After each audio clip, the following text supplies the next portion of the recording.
There are some musicians that are masterful.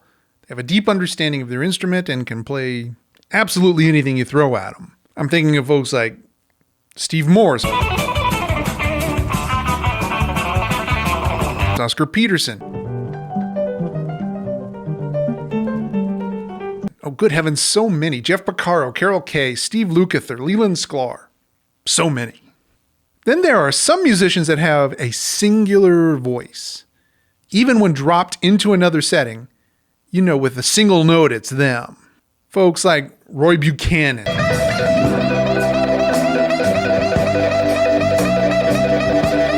John Entwistle,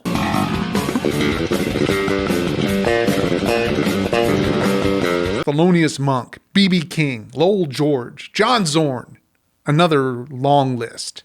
But there are a handful of musicians that are both technically skilled enough to play pretty much any piece of music you give them, but also have a distinct enough sound to make them immediately recognizable.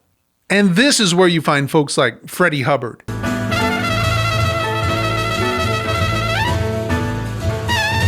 Allan Holdsworth,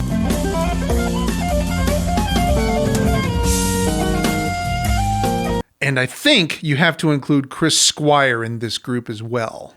Chris Squire was able to get one of the most distinctive bass tones in music history using that heavy-ass pick and that modified Rickenbacker RM 1999. Plus, the music he recorded with Yes is some of the most technically demanding music in rock history. If you're a musician, give it a shot. Try playing along with Heart of the Sunrise or The Gates of Delirium. Not an easy task.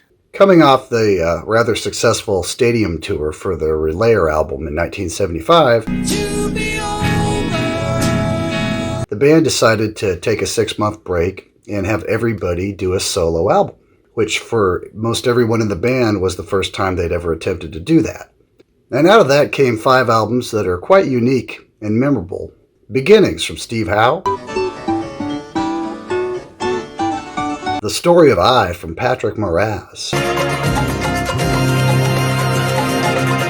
Ramshackled from Alan White, and of course Elias of Sunhillow from John Anderson.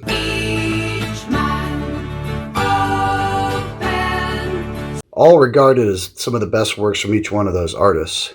I think the album that stands out as the greatest Yes solo work, though, is Fish Out of Water from Chris Squire. But you never thought to listen to Fish Out of Water until now? Well, yeah. Honestly, I'm embarrassed to admit it, but I didn't even know this record existed until recently. And you call yourself a prog fan. Yeah, sorry.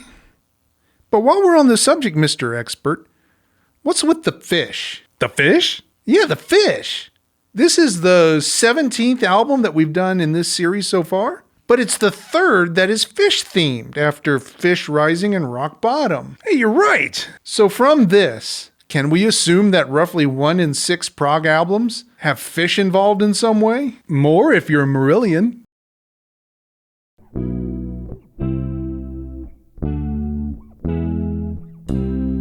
Chris put together a unique band for this album, including former Yes drummer Bill Bruford, who is recently out of King Crimson and looking for work and glad to hook up with Chris again. And this is a great opportunity for us all to hear them play together one last time on record. I don't count the Union album from 1991 because they didn't really play together on that. On keys we had Patrick Moraz, the current Yes keyboard player. And on orchestrations we have Chris's old friend Andrew Price Jackman, who was in a group called The Syn. That's S-Y-N. It was a psychedelic group in the late 60s in London that Chris Squire was in, and also Peter Banks from the original lineup of Yes.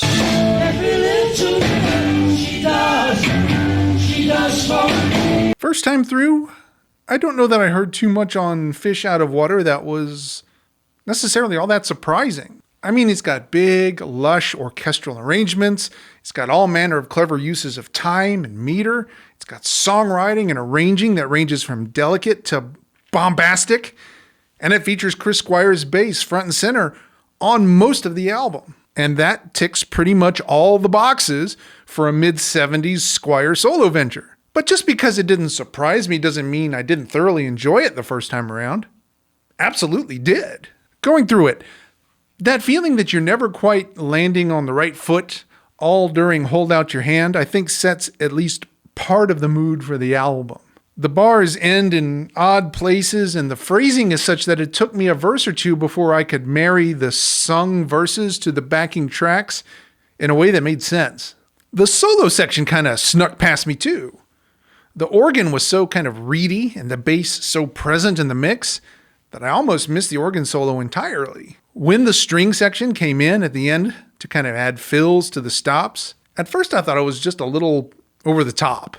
But the fact that it only lasted for a couple of bars and that it segued so nicely into You By My Side made me think that maybe it was the right thing to do after all. And for being such a simple kind of a waltz in C-sharp major, and how often do you hear something in C-sharp major? You By My Side is lovely.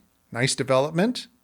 Fabulous build-up. On Silently Falling, the first part of this song, the bit where he plays the 3 minor in place of the tonic, man, it sounds as if his speakers are actively shredding themselves to confetti. That's quite a sound he's getting on his bass. After that bit, though, we get a much more satisfying organ solo.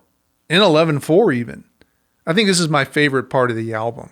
Great instrumental break, great solo, amazing build, and then the dead stop going into the next section. Wonderful. There's a little interlude in 7, and then we get to the one section on the whole album I kind of got hung up on. It was the phrasing of the line silently falling.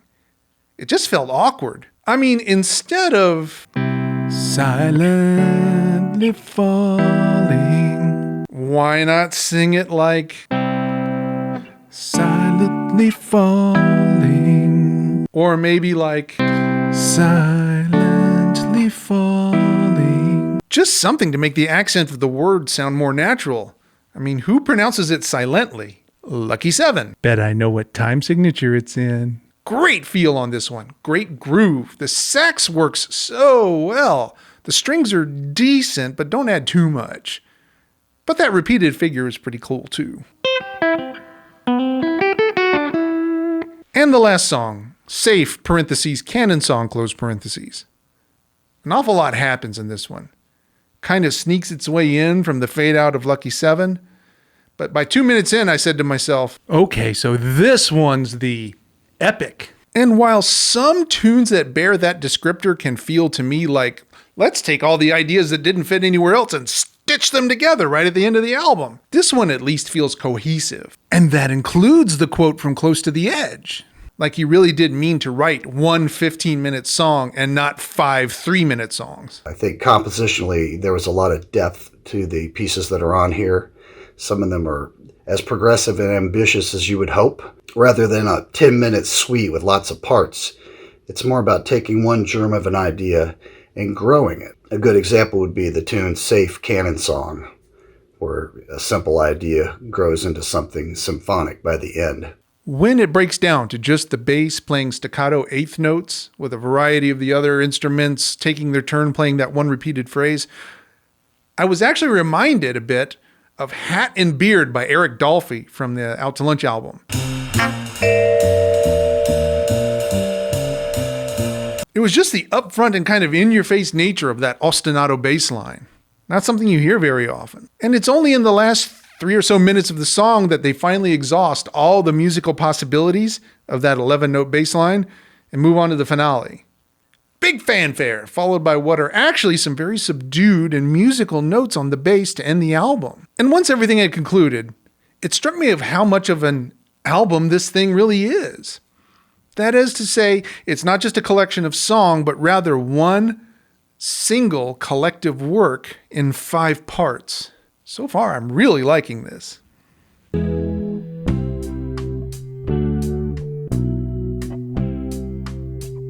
For a while now, each album I've covered in this season has sent me diving deep into my own hangups and prejudices concerning music. In fact, looking back over the list of albums we've covered this season, I think the last time I spent some time with an album that was just good music with no personal, philosophical, or cultural strings attached was the Rotters Club. And even then, the Jonathan Coe book kind of sent me on a tailspin for a while. So perhaps out of muscle memory, I'm kind of casting about looking for some larger framework onto which I can cast Fish Out of Water. But honestly, it's just a good album with good performances, a consistent feel, and fabulous songwriting. And that's enough. And perhaps the reason why this doesn't feel like news to me is that I already knew a good amount of what Chris Squire was capable of. The fact that his bass work and songwriting are in top form and on full display on Fish Out of Water, well, that's what I was expecting. If there's anything that surprised me, it's the fact that a good deal of what I thought of as John Anderson's vocal contributions to Yes were also on display here, only handled entirely by Chris Squire. Solid album. There is no proper follow-up to Fish Out of Water. While most of the guys got in the groove of putting out solo albums every few years, Chris never did. It wasn't until the 90s that he started writing again outside of Yes, when he hooked up with soon-to-be Yes man Billy Sherwood. They collaborated on a song on the 1991 Union album called The More We Live, Let Go,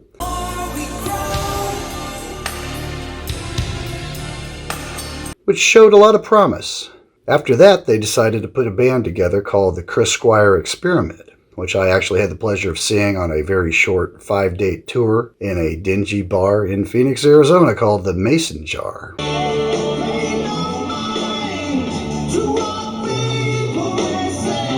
At that time, they debuted some music that would eventually wind up on the Open Your Eyes album in 1997, including the title track, which at the time was called Wish I Knew.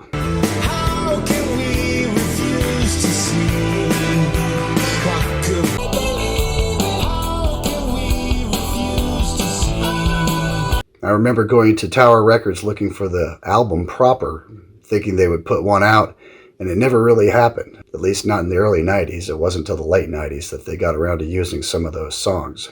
Outside of Yes, Chris and Billy had a writing outlet, a group they put together called Conspiracy.